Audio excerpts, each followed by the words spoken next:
Ташкенттен шыға берішінде безі бұйылай білсек мына жерде. Короче, карточкаменен неме қылбайды екен. Карточкамен қоятканда наличка құйбайды екен. Бірақ бұл минус та, туристер үшін минус. Мен Қырғызстан жаран болсам, мен қаяқтан карточка жоқ, Өзбекстан карточкасы. Бірақ бұлар карточка тіреп өтеді. Не қыш керек ема шонда? Сіздерге сұрау. Бізде осы Қырғызстанда болса, Құдайға шүкір екен, Қырғызстанда наличка деле, карточка менен деле қоя бересің ғой.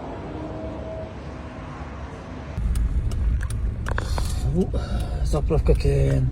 Өзбекстандан, Ташкенттен шыға бергенде заправка. Әрбір мемлекеттен әрбір жаран, сырттан келген жаран мыйзам сыйлаш керек, бірақ ошол менен бирге туристтерге да шарт түзүш керек деп ойлойм мен, жеке оюм. Себеби дегенде карточка ачышыңыз керек дейт да. Карточка өз бирекиңе келсең, анан кайра сыртка чыгып кетаткан болсоң, Өзбекстандын карточкасын кереги деле жок го дейм да.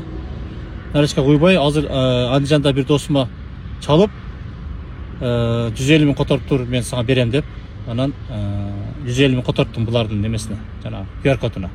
Ошондо 150 миң сомго 11,5 литр келди, 95. 13 миң сом экен 1 литри. 95 бензин 1 литр 13 миң сом. Ошондо 150 миңге 11,5 литр келди. 150 миң биздин сомго 1000 сом болот.